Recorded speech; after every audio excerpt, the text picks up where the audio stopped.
Esse é um assunto difícil, delicado, incomoda, mas a gente precisa falar sobre ele, porque quanto mais a gente fala, mais a gente alerta. E esse é o nosso objetivo, ouvir especialistas e preparar você que está me assistindo agora para identificar quando uma criança está sendo vítima de abuso sexual. Um crime covarde, cruel, e não adianta tapar os olhos, ele acontece todos os dias. De janeiro a julho deste ano, 313 crianças capixabas foram vítimas de estupro. O chamado estupro de vulnerável é o crime cometido com crianças de até 14 anos. E na maioria das vezes, o abusador convive com a vítima. É alguém próximo a ela. Na grande maioria das vezes, o perfil do abusador é muito parecido.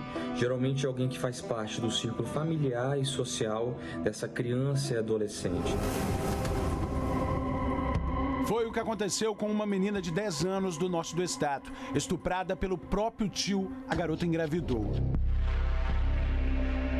Depois de muita polêmica, o aborto foi autorizado pela Justiça e realizado em Recife, Pernambuco. O caso repercutiu em todo o Brasil e, mais uma vez, acendeu um alerta sobre como devemos proteger nossas crianças. A principal dica do psicólogo é ouvir, prestar atenção no comportamento, nos sinais. Um deles pode ser fazer xixi na cama, ela pode ter algum comportamento de medo que ela não tinha antes, ela pode ter uma regressão no seu desempenho escolar, ela pode querer voltar a dormir com o seu responsável, com aquela pessoa que cuida dela, e ela pode também ter medo de frequentar certos ambientes.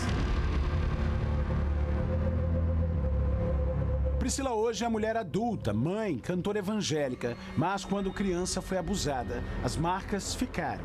É difícil falar nesse assunto sem que a voz fique embargada, é difícil falar nesse assunto sem que você sinta dor, é muito difícil abrir sobre esse assunto, mas eu fui vítima de violência infantil, abuso infantil sexual. Isso mexe com o psicológico da mulher, com a sexualidade da mulher. Quando Priscila era menina, quase não se falava nisso. Tudo ficava encoberto e a criança carregava esse trauma vida fora. Hoje, muita gente tem coragem de denunciar. Como dissemos, de janeiro a julho, a Polícia Civil registrou 313 casos aqui no estado. Ano passado, no mesmo período, foram 462 registros. De acordo com o delegado, esses números ainda não revelam toda a gravidade do problema. Nós acreditamos que, em que pese o número de ocorrências desse tipo de delito se manter estável ao longo de 2020, na verdade existe uma demanda reprimida em relação à investigação desse tipo de delito.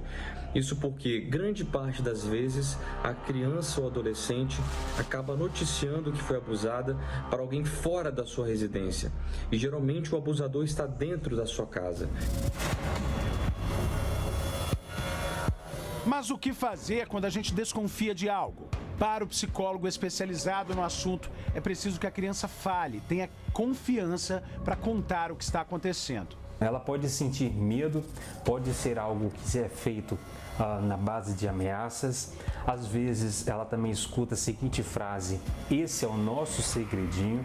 Então acaba que a criança não sabe lidar muito com essa situação por ela estar justamente diante de alguém que geralmente ela confia, ou ela não saber como reagir a essa situação. Priscila só teve coragem de falar sobre o assunto depois de adulta, por isso ela faz um apelo. Esteja atento aos sinais que a criança dá dentro de casa, esteja atento ao que a criança fala, acredite no que a criança está falando, não ignore os sinais que a criança dá. Vamos ter uma atenção melhor para nossas crianças, vamos ter uma atenção melhor para os nossos filhos, as crianças que estão em nossa volta, porque é uma dor, é uma dor quase que insuperável, é uma coisa que você carrega para toda a sua vida.